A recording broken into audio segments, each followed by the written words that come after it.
Hello everyone, সবাই কেমন আছো? তুমি যদি নতুন ট্রেডার হও তাহলে এই 5টা ভুল অন্তত করো না, কারণ বিগিনার ট্রেডাররা এই 5টা ভুল করে আর খালি মার্কেটকে দোষ দেয়। এবং আমি নিজেও 5টা ভুল করেছি আর তোমাদের জানাবো কি করে এই 5টা ভুল থেকে অ্যাভয়েড করা যায়। So hey guys, welcome to new back another video. তোমরা জানো যে আমি আমার চ্যানেলে ট্রেডিং রিলেটেড ভিডিও আপলোড করি এবং আজকের ভিডিওটা স্পেশালি বিগিনারদের জন্য খুব স্পেশাল ভিডিও হতে চলেছে। তাই ভিডিওটা শেষ পর্যন্ত দেখো, কারণ শেষের ভুলটা সব থেকে বেশি ডেঞ্জারাস।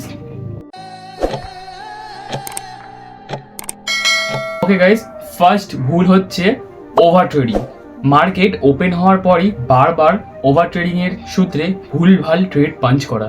অনেকেই ভাবে বেশি ট্রেড মানে বেশি প্রফিট, বেশি ফায়দা, কিন্তু সেটা একদমই না। বেশি ট্রেড ইজুয়াল টু বেশি ইমোশনালি মিস্টেকস, বেশি লস করে ফেলবো আমরা। সো এইখান থেকে অ্যাভয়েড করেছো। একদিনে একটা ট্রেড বা খুব সম্ভবত 2খানা ট্রেড করাটাই হচ্ছে হিউজ পরিমাণে ট্রেড। এর থেকে বেশি ট্রেড করাটা সম্ভবত ভুল হয় এবং এইটাকে এড়িয়ে যাওয়ার নাম হচ্ছে ওভার ট্রেডিং। ভুল নাম্বার 2 হচ্ছে স্টপ লস না মানা। এটা অনেকটা ট্রেডারদেরই রিলেটেবল হতে পারে, কারণ ট্রেড একটা পাঞ্চ করার পর আমরা বেসিক্যালি যেখানে স্টপ লসটা সেট করি, যখন মার্কেট আমাদের ডাউন ফেভারে আসে, এসে স্টপ লসের সাইডে চলে আসে, তখন আমরা স্টপ লসটাকে কেটে দিই, কারণ স্টপ লস হিট হয়ে যাওয়ার ভয়, যেটা আমিও ম্যাক্সিমাম টাইমে অনেক টাইমে করে এসেছি। তারপর ছোট লসে আমাদেরকে কনভার্ট করে দেয় বড় লস নিতে, আর মার্কেট সবসময় তোমার এগেনস্টে যায়। তো সবসময় মার্কেট তোমার ফেভারেই যাবে এটা একদমই না, তোমার এগেনস্টও মার্কেট যায়। তাই প্রেফার করবো এটাই, একটা গুড প্রফিটেবল ট্রেডারদের স্টপ লসই হচ্ছে সব থেকে main safely valid. Step number 3, FOMO trading.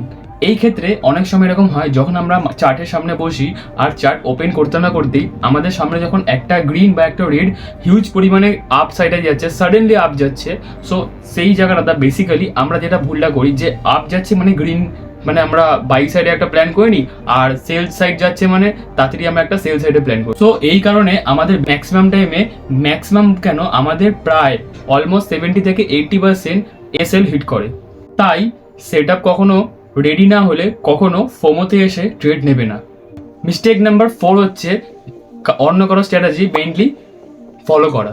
So guys, এইটা ম্যাক্সিমাম টাইমে অনেক ট্রেডাররাই করে, যে কারো টেলিগ্রাম চ্যানেলে বা হোয়াটসঅ্যাপ চ্যানেলে যখন সবাই জয়েন হয়ে পড়ে, কেউ যদি বলে বাইং করতে তো তারা বাইং সাইডে প্ল্যান করে নেয়, এবং কেউ যদি বলে সেল সাইডে প্ল্যান করতে এবং সেই রিটেলাররা সেল সাইডে প্ল্যান করে নেয়। তো বেসিক্যালি আমি একটাই জিনিস বলবো, তোমরা এখন যেহেতু নতুন শুরুতে আছো, সো সেই জায়গাটাতে তোমরা একদম এরকম ধরনের মিস্টেক করো না যেগুলো আমি বা আমার মতন প্রত্যেকটা ট্রেডাররা করে এসেছে।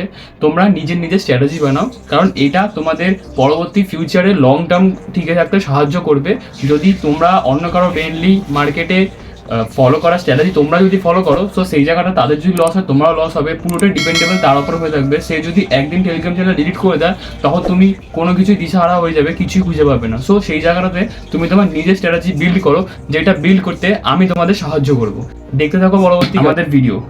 মিস্টেক নাম্বার 5, আর এইটা হচ্ছে সব থেকে মোস্ট ইম্পর্টেন্ট একটা কথা, যে কথাটা প্রত্যেকটা ট্রেডারদের সাথে রিলেটেবল। একদিনে রিচ হওয়ার চেষ্টা, কারণ ট্রেডিং কোনো মেশিন না আর কোনো ম্যাজিক্যাল পয়েন্ট না যে তোমাকে রাতারাতির মধ্যে একটা রিচ পার্সন করে ফেলবে।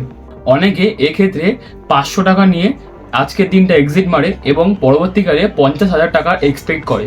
সো সেই কারণে তারা ওই প্রফিট আর তাদের আগের ক্যাপিটাল আর তার সাথে আরও কিছু অ্যাড করে বেসিক্যালি এই ভুলটা করে যে একটা হিউজ পরিমাণে লট বাইং করে নেয়, আর এটাই তার কাছে সব থেকে বড় মিস্টেক।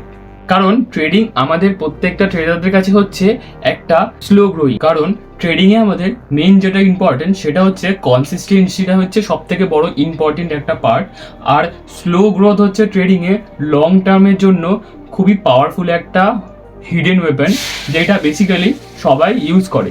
সো তোমরাও কেউ যদি প্রফিটেবল হতে চাও, তোমাদের এই 5টা পাওয়ারফুল কথা মনে রাখতে হবে এবং সেটাকে নিয়ে রাখতে হবে। তোমরা যারা পুরোটা দেখলে তাদের বলে দিই যে পুরো ভিডিওটার দরকারি কথা তোমরা খাতায় নিয়ে একটা পয়েন্ট আউট করে রেখে দাও, যেটা তোমাদের পরবর্তী ফিউচারে খুব কাজে লাগবে এবং তোমাদের লাইফে গ্রোথ করতে খুব সাহায্য করবে। তো গাইস, এই ছিল বিগিনারদের সব থেকে কমন 5টা ভুল, যে 5টা ভুল অ্যাভয়েড করার জন্য তোমাদের আমি সাজেস্ট করলাম। তো তোমরা যদি এই ভুলগুলোকে মেনে নিয়ে চলতে পারো আর সেভাবে এগাতে পারো, তাহলে অনেক আননেসেসারি লসের হাত থেকে বাঁচতে পারবে। আর তোমরা কোন ভুল সব থেকে বেশি করো তারা প্লিজ কমেন্টে জানাও, যার উপর ভিত্তি করে আমি পরবর্তী ভিডিওটা আনতে পারবো। তো তোমাদের যদি ভিডিওটা হেল্পফুল লেগে থাকে সো একটা চ্যানেলের লাইক, আর যদি ভিডিওটা সত্যিকারে তোমাদের পরবর্তীকালে এগিয়ে নিয়ে যেতে সাহায্য করে বা তোমাদের একটু হলো ভুল ধরে দিতে পেরেছি, তো ভিডিওটাকে একটা সাবস্ক্রাইব করে পাশে থাকবে। আর আমি রেগুলার ট্রেডিং রিলেটেড কন্টেন্ট নিয়ে আসতেই থাকবো। সো কারোর যদি ভিডিওটা সত্যিকার হেল্পফুলি মনে হয় তো তোমরা প্লিজ চ্যানেলটাকে লাইক আর নিচে সাবস্ক্রাইব করে দেবে। এবং প্রত্যেকদিন রাত্রি 7টার সময় আমরা লাইভ স্ট্রিমিংয়ে আসি। সো অপেক্ষা করবো আমরা তোমার সেই লাইভ স্ট্রিমিংয়ের জন্য, সেখানে তোমরা এসে আমাকে লাইভ এসে তোমাদের মনে কোয়েশ্চেন, তোমাদের মনে যা যা কিছু আছে সব কিছু জানাতে পারবে। এবং সেখানে এসে আমি লাইভ চ্যানেলস কমপ্লিট করি, আর তার সাথে আমি তোমাদেরকে ট্রেডও দিই। আর টেলিগ্রাম চ্যানেলের লিঙ্ক আমাদের নিচে দেওয়া থাকবে, তোমরা ডিসক্রিপশন থেকে টেলিগ্রাম চ্যানেলের লিঙ্কটা গিয়ে সবাই জয়েন হয়ে পড়ো। দেখা হচ্ছে পরবর্তী ভিডিওতে। বাই বাই, আজকের জন্য এতটাই। Thank you.